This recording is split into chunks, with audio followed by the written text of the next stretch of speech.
Irmãos, eu queria convidar vocês a abrirem o texto do Evangelho de Mateus. O texto do Evangelho de Mateus, no capítulo 5, versos 38 a 42.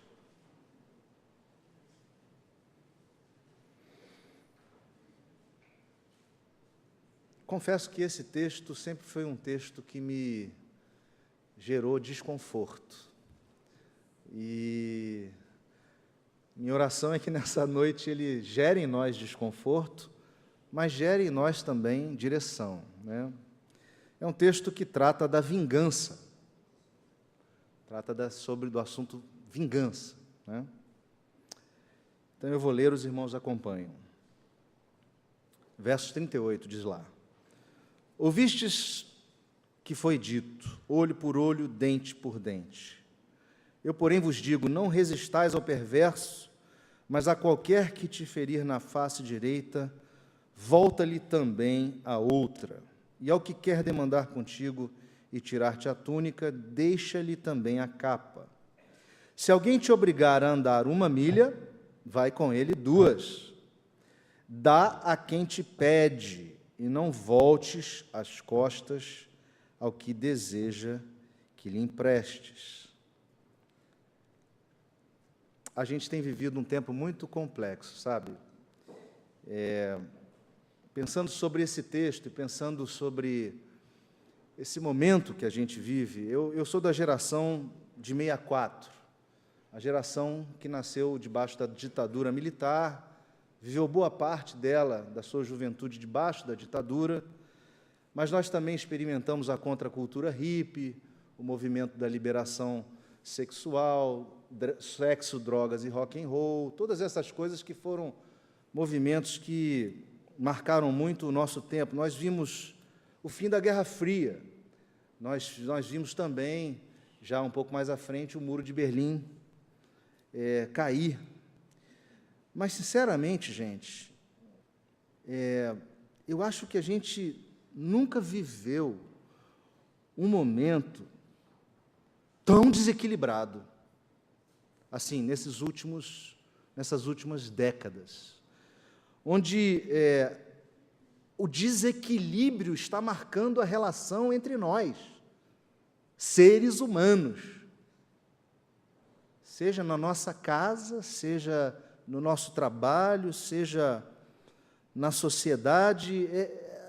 A sensação que eu tenho é como se nós estivéssemos com a ira à flor da pele, e toda hora nós recebemos inputs para que o output seja a saída, né, a entrada, gere uma saída que atinja alguém, que revide alguma ação, né? E deixando um pouco de lado o contexto nacional, temos um país que está vivendo um momento muito difícil, institucionalmente falando, a nossa cidade, um momento muito ruim, né, muito triste, né, a própria justiça, que a gente sente ser tardia, né, e às vezes falhar com uma certa frequência. Nós temos eu sinto que nós estamos tomados por um certo nível de indignação, de revolta e de frustração, de tal ordem que, em certas circunstâncias, nós chegamos a pensar até em justiça com as próprias mãos. Seja honesto. A gente vê tanta situação e a gente fica pensando, nossa, dá vontade de nós mesmos reagirmos diante de tal grau de injustiça, né? Quantos de nós aqui já não fomos vítimas de violência, né? Quantos de nós aqui já não parou para pensar em porte de arma? Eu já parei. Confissão de pastor. Já parei, sério. Mas essas coisas não levam realmente, não vão levar a nada, né? E eu não quero discutir essa questão complexa, né, da sociedade, mas eu queria refletir aqui nessa noite sobre as coisas que estão no cerne dessas nossas motivações. Parece que esse desequilíbrio coletivo que tem levado a gente a reações no âmbito privado, estão beirando a loucura, né? Estão beirando a loucura. Recentemente, nós vimos pessoas próximas daqui morrendo linchadas porque foram confundidas com alguém que era traficante de criança, que raptava criança. Nós estamos num modo, irmãos, onde as redes sociais divulgam um monte de coisa e todo mundo acredita, e entra na pilha de falar, não, eu vou fazer justiça, eu realmente tenho que agir assim, eu tenho que combater isso com extremismo. Parece que a gente está sempre pronto para bater em alguém, ou pronto para contra-atacar, pronto para devolver a violência. E, permeando tudo isso globalmente, um extremismo alucinado, que só gera violência. Todo dia é violência, gente. Todo dia, mídia é violência, violência, violência, violência. E parece que nós cristãos, estamos lentamente sendo vacinados contra os valores de Cristo. Lentamente. E esse vírus fica latente na nossa alma, aguardando uma ocasião oportuna para se manifestar. Nós lentamente vamos sendo vacinados contra os valores cristãos. E o que me preocupa é me pegar eu mesmo pensando como a massa, agindo como a massa e respondendo às ações externas como a massa, pensando em revidar, pensando em vingar alguma coisa que fizeram comigo, né? Alguém que me humilhou, alguém que me injustiçou, alguém que me maltratou, alguém que me prejudicou no trabalho. Pensa nisso, honestamente. Aqueles que foram contra você, fizeram mal a você, te traíram, aqueles que falaram mal pelas suas costas, quantas vezes você não se parou cheio daquela indignação, né? E, na essência, irmãos, quando a gente analisa esse quadro, nós chegamos a uma conclusão infalível. Essa conclusão é que essas motivações, infelizmente, elas estão centradas no nosso eu. Todas essas reações estão centradas no nosso eu, no nosso ego, naquilo que eu tenho, naquilo que eu sou, naquilo que eu quero, tudo centrado no eu. São os meus direitos, são os meus bens, é a minha profissão, é a minha família, é a minha vontade. E eu queria propor, então, essa noite, uma reflexão que seria acompanhada do seguinte tema: o equilíbrio do altruísmo. O equilíbrio do altruísmo. Traduzindo, altruísmo é aquela atitude que pensa no outro. Altruísmo é aquela atitude que não se pensa só em si mesmo, pelo contrário, primeiramente, a gente pensa no outro. No contexto desse texto que a gente leu, estamos diante do Sermão do Monte, o sermão que Jesus proferiu e que ele ensinou aos seus discípulos, né, usando conselhos muito práticos, muito do dia a dia, do que realmente é o caráter cristão, o que significa andar com Cristo, quais são as atitudes esperadas, né? E Jesus mostra, nesse texto do Sermão do Monte, o contraste que existe entre as atitudes de um cristão, daqueles que realmente seguem a Cristo de verdade, contrastada com a atitude simplesmente daqueles que se dizem nominalmente religiosos ou até mesmo incrédulos. Jesus, no Sermão do Monte, deixa muito claro esses contrastes e em particular, nesse trecho que nós lemos, ele vem apontando uma deturpação que era feita pelos escribas e fariseus propositalmente a respeito da lei mosaica para justificarem suas atitudes. Eles liam a lei mosaica e deturpavam. E Jesus, então, dispara verdadeiros morteiros, né, para usar a palavra beligerante, morteiros contra essa religiosidade construída só na fachada. Então, Jesus fala, um pouquinho antes desse nosso texto, ele fala numa perspectiva do homicídio que não estava escrita antes na lei. Mas ele fala daquele homicídio que acontece no coração do homem, quando ele odeia o seu irmão. Ele fala do adultério que acontece sem sexo na cabeça da pessoa. Ele fala do juramento como instrumento de estabelecimento de verdade, desprovido da coerência da vida, onde a palavra não se sabe mais dizer se é sim, se é sim, se é não, se é não. Então eu juro em nome de alguém. Jesus diz que o juramento era um instrumento para estabelecer a verdade. A gente falou, o reverendo Alexandre pregou sobre isso aqui recentemente. Nesse texto lido, Jesus recorre ao Antigo Testamento. E ele, então, começa dizendo no verso 38, ouvistes o que foi dito, olho por olho, dente por dente. Esse era um preceito, irmãos, da lei judaica, encontrada no Êxodo. Né? Lá em Êxodo 21, 24, nós encontramos esse texto. E ele tinha tão somente, preste atenção nisso, porque isso é muito esclarecedor, é muito importante entendermos, ele tinha tão somente o propósito, o objetivo, de controlar e reduzir o pendor que as pessoas tinham para a vingança que existe no coração delas. Era uma lei que estava estabelecida para controlar a ira, a violência, a vingança, e era uma lei que estava ligada aos juízes.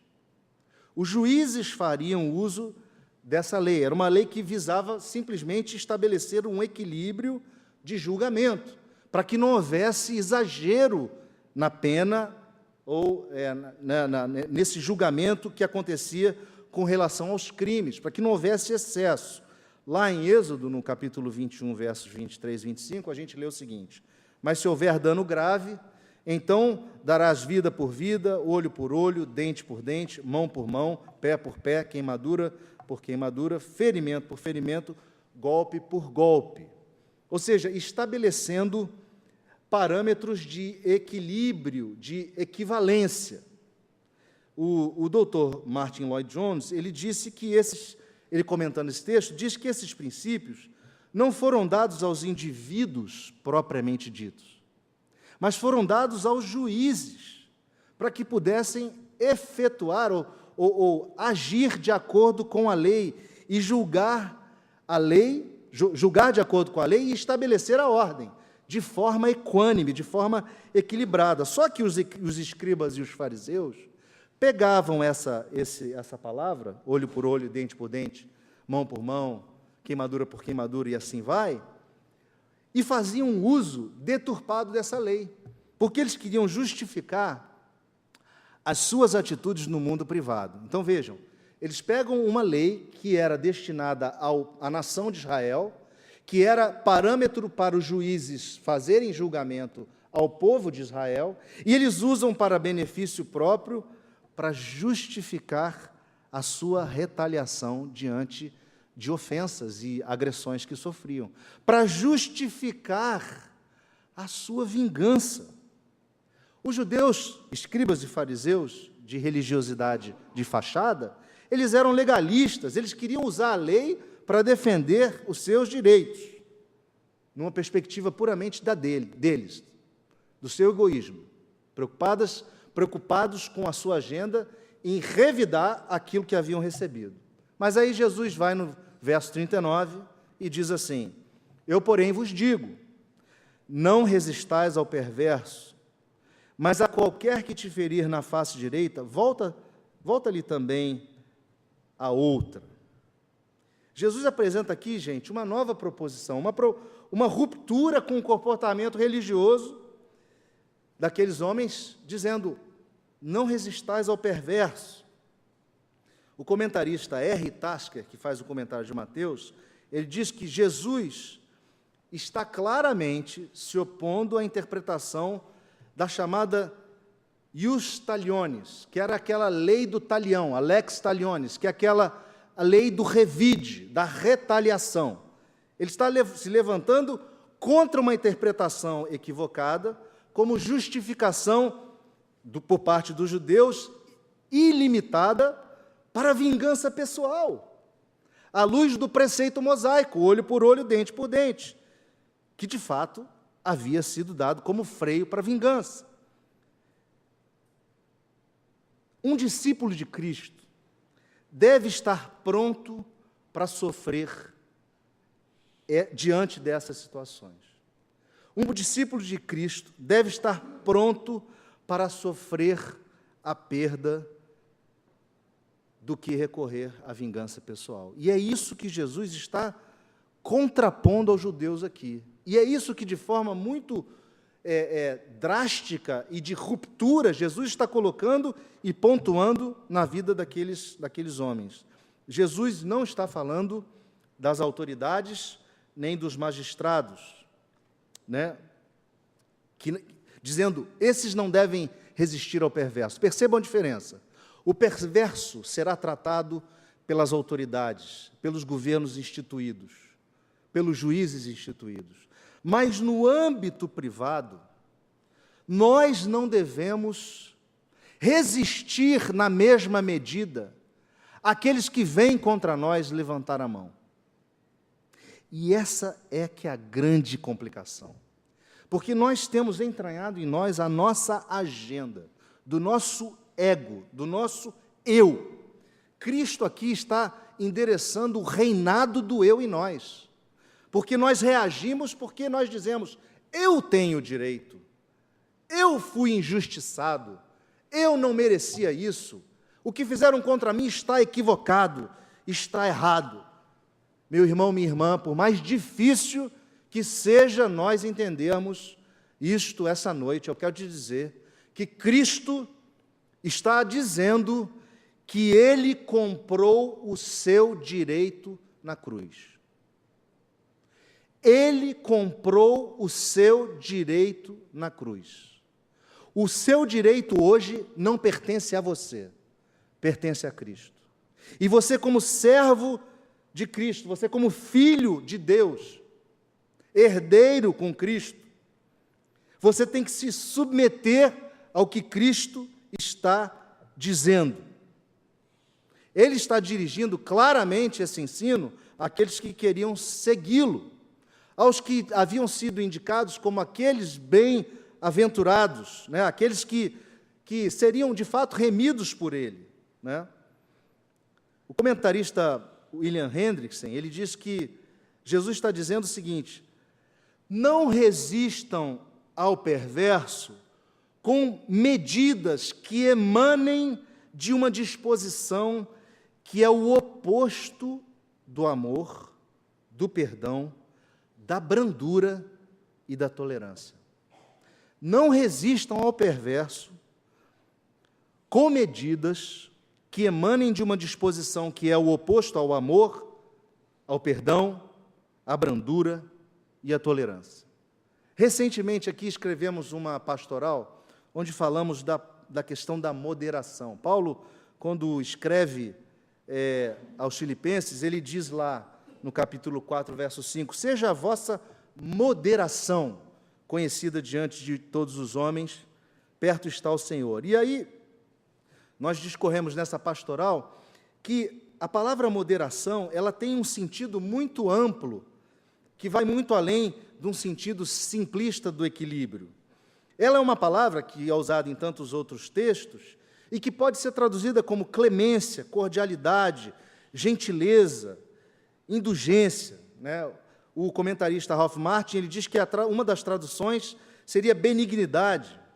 E nesse contexto do texto de Filipenses, da palavra moderação, ela traz a ideia de um espírito pronto para abrir mão da retaliação, quando nós somos ameaçados.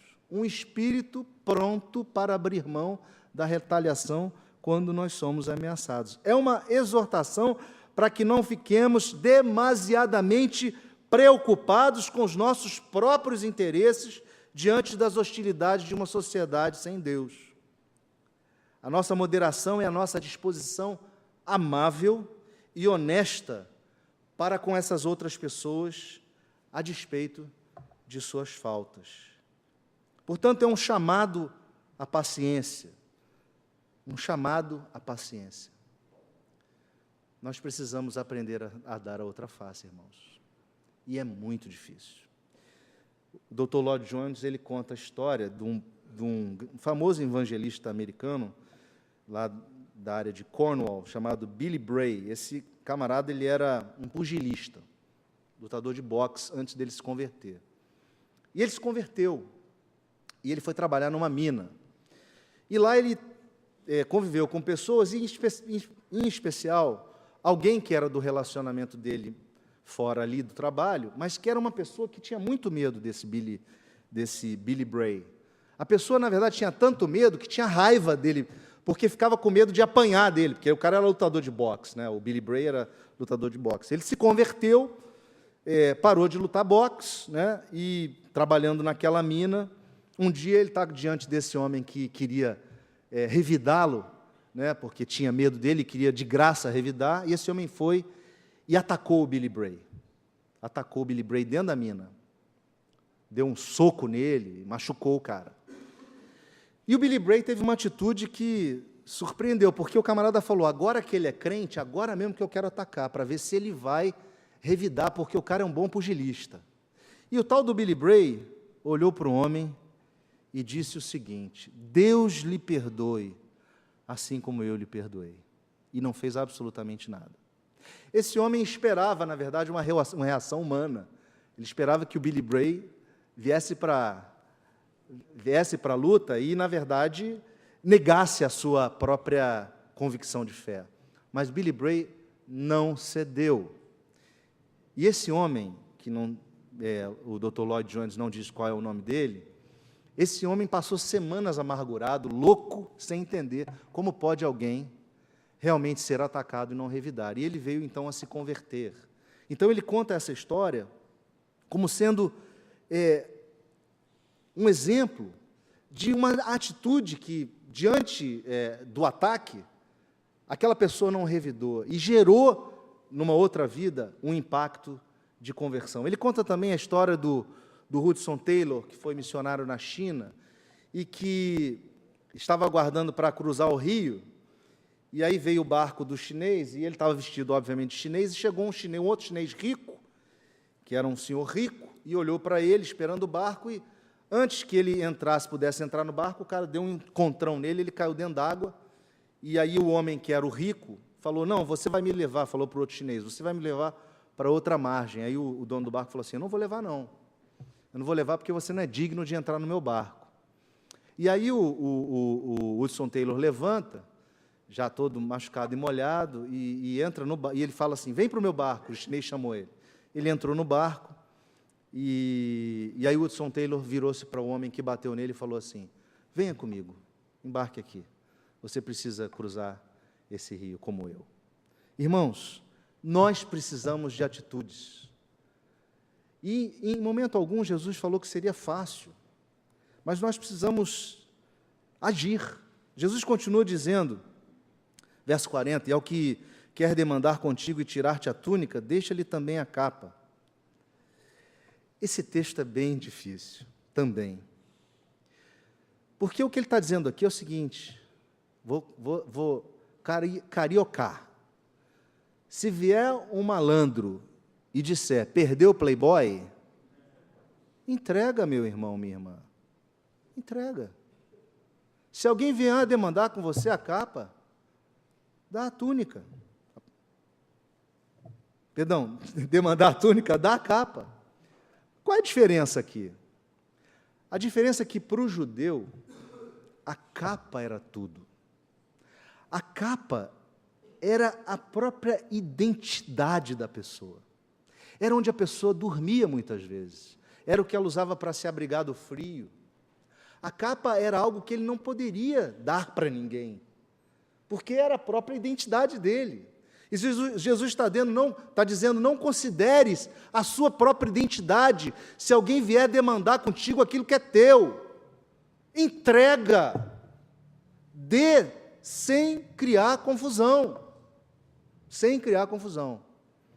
Deixa eu contar uma história, pessoal, aqui muitos já sabem, mas eu fui assaltado há 3 anos atrás, e eu estava indo pregar na igreja de Angra dos Reis, eu estava pastoreando Angra dos Reis, com o pastor auxiliar, e na Rodrigues Alves, aqui no Porto do Rio, domingo, 7 horas da manhã, estava eu e André, minha esposa, a gente estava indo para Brasil, Avenida Brasil, na verdade era 6h45, e aí eu percebi um movimento estranho no cruzamento, ainda existia perimetral e tal, e aí eu percebi que um carro queria fazer uma volta para pegar, estava indo para o centro, queria voltar para Brasil, eu estou aqui esperando na avenida daquela de Santo Cristo para entrar para Brasil, e esse carro entrou na minha frente na hora que abriu o sinal, e eu meti a mão na buzina, e na hora que eu meto a mão na buzina, saem 4 caras com a arma do carro.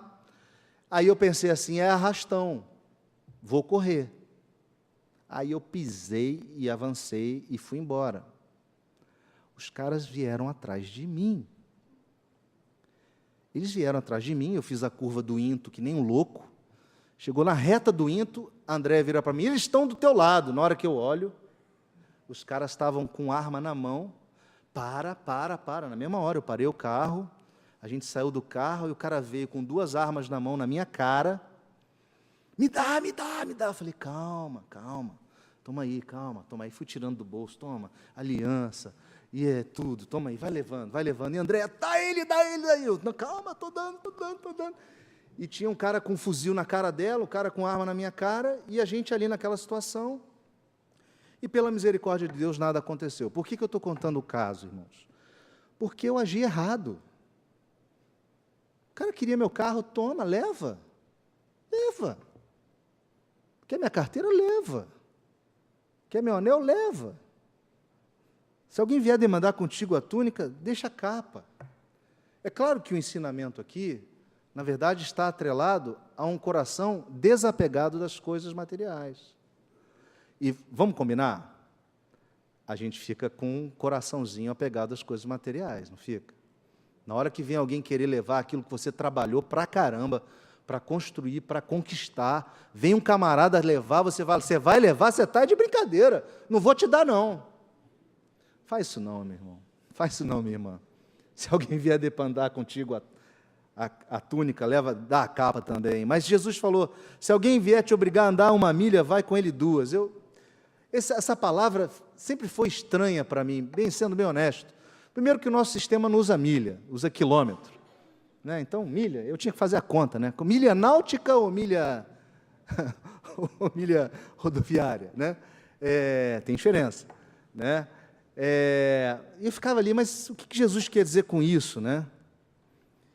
E, na verdade, quando era comum na antiguidade, quando um povo conquistava o outro, ou quando você tinha impérios que dominavam cidades, era comum existir uma submissão do povo dominado, no sentido de que, se viesse um oficial daquele governo e dissesse, leve esta carga daqui para lá, você tinha que parar o que estava fazendo e levar. Então, o contexto aqui, de fato, eram de judeus ocupados com seus afazeres e que subitamente eram interrompidos por um oficial romano que dizia para eles assim, olha, leva essa bagagem daqui para lá e é uma distância de 1 milha. Você vai levar essa bagagem para mim de uma distância de 1 milha. E Jesus vira e fala assim, se alguém vier te demandar que ande 1 milha, ande 2. O que ele quer dizer com isso? Ele quer dizer com isso que a nossa justiça tem que exceder as obrigações da lei. Por mais difícil que seja dizer isto deste púlpito. Que quando eu pago imposto de renda, e eu vou te falar, eu fico murmurando às vezes, com honestidade aqui, quem de nós não murmura quando paga o imposto de renda? Porque você não vê resultado? Você fala, meu Deus, eu estou dando esse dinheiro para o imposto de renda, e eles não estão fazendo nada com esse dinheiro, não fazem nenhuma melhoria no meu país, na minha cidade. Meu irmão, minha irmã, eles vão prestar conta. O que a lei exige de nós, façamos, cumpramos. andemos a segunda milha, porque as pessoas vão olhar para a gente e vão ver a diferença. As pessoas vão olhar para a gente e vão ver que nós agimos assim porque confiamos que Deus é o Senhor de tudo. Deus é o Senhor das nações, Deus é o Senhor dos governos, Deus é o Senhor do ouro, Deus é o Senhor da prata. E nós não estamos subjugados à matéria, nós não somos escravos dos bens. Nós usamos os bens, usufruímos dos bens para o nosso bem-estar e o bem-estar do outro, do próximo, mas eles não são a nossa razão de existir. Nós precisamos lembrar que a nossa justiça tem que exceder em muito a justiça dos escribas e dos fariseus. E por fim, Jesus diz assim: dá a quem te pede, e não voltes as costas ao que deseja que lhe emprestes. Ah, meu irmão, minha irmã, essa é uma palavra difícil. Primeiro porque a gente vive numa cidade cheia de pedinte. A gente se incomoda, eu imagino que vocês se incomodam como eu, quando a gente vai caminhando e vem alguém pedir dinheiro. Prestem bem atenção, deixa eu tirar da sua mente qualquer complexo de culpa. Jesus não está dizendo para você dar dinheiro, ou seja o que for, para pessoas que claramente estão te enganando. Pessoas que estão bêbadas, pessoas que estão sob o efeito da droga, pessoas que claramente querem fazer um mau uso daquilo ali.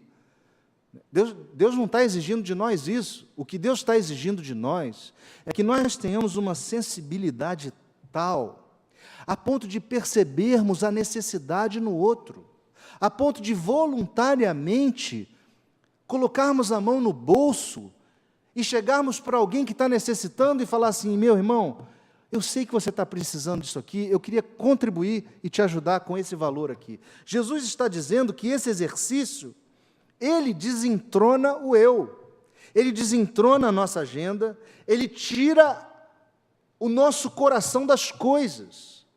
Nós precisamos, na família da fé, entre nós, exercitarmos esta habilidade de olharmos uns para os outros, de percebermos as necessidades uns dos outros, inclusive financeiras, e de forma muito discreta, sem fazer anúncio, sem colocar no boletim, chegar para um e para outro e falar: meu irmão, eu ouvi que você está passando necessidade, o que está acontecendo? Está acontecendo isso, isso, aquilo, olha, eu queria contribuir para te ajudar, porque eu sei que você está passando alguma necessidade. Nós temos que desenvolver isso aqui entre nós, para sairmos daqui e desenvolvermos com pessoas fora daqui, porque não se iludam, a nossa igreja tem irmãos passando necessidade. A junta diaconal está o tempo todo atenta às necessidades dos irmãos dessa igreja. Existem muitas pessoas passando necessidade. Agora, sabemos que é fato, 9 de cada 10 pessoas que entram por essas portas e que são desconhecidas e que vêm a nós solicitar ajuda, são mentirosas. 9 em cada 10. Estatística da junta diaconal, está lá meu irmão Diácono Manuel para confirmar isso, ele mesmo fez essa estatística. 9 em cada 10 estão mentindo. Por isso a junta diaconal faz um trabalho de perguntar, de entender: vem cá, o que está acontecendo, vamos lá, tarará. Eu fui diácono nessa igreja e eu vi muitas dessas situações. Mas independente da mentira do outro, nós temos que estar atentos à verdade. Aqueles que de fato estão falando a verdade e que de fato estão passando necessidade. Nós precisamos estar atentos às coisas supérfluas que nós gastamos, que podem muitas vezes acrescentar a vida de muitos irmãos. Nós precisamos desenvolver constantemente essa capacidade de repartir. Eu queria concluir dizendo o seguinte, que Jesus chegou com uma ética, é a palavra que hoje a gente usa, uma ética disruptiva, causou uma ruptura com os padrões e conceitos daquela época e transformou o seu tempo. A ética de Cristo tem que ser a nossa ética. A atitude de Cristo tem que ser a nossa atitude. É sim possível você e eu agirmos como Cristo agiu. Nós somos escravos de Cristo. Ele comprou os nossos direitos com seu sangue na cruz. E agora nós vivemos para Ele. Portanto, é possível, sim, que nós consigamos andar como Ele andou. Agora, que fique muito claro que não há como darmos a outra face, entregarmos a capa, andarmos a segunda milha e emprestarmos ao necessitado, sem que nós sejamos pessoas nascidas de novo.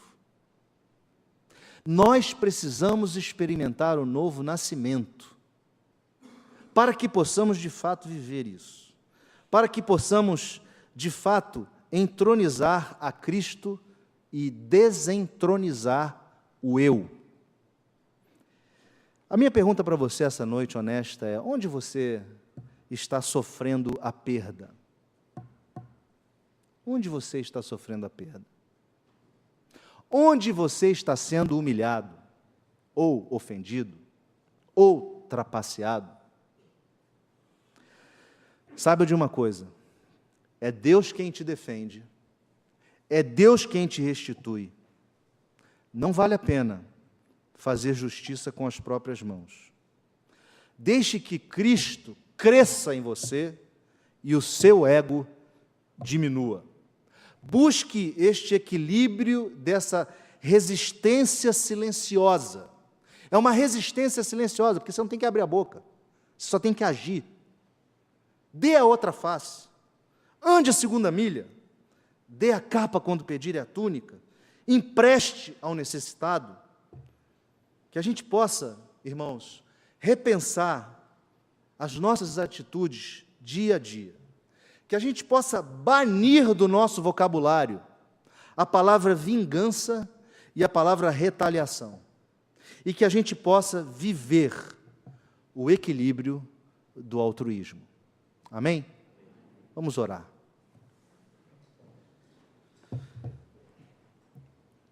Nosso Deus, como é difícil andarmos nesses parâmetros que o Senhor nos mostrou. Mas nós somos habitados pelo Teu Espírito Santo. Nós somos redimidos por Jesus Cristo. Nós somos nova criação no Senhor. Nós nos convertemos a Ti. Nossos direitos foram comprados por Ti, Jesus, na cruz. E somos Teus escravos, pertencemos a Ti. Portanto, dê-nos a força necessária para que consigamos honrar a Ti com essas atitudes, para que consigamos alcançar este equilíbrio altruísta e assim influenciar todos aqueles que nos cercam. Nós oramos pedindo essas coisas em nome de Jesus Cristo.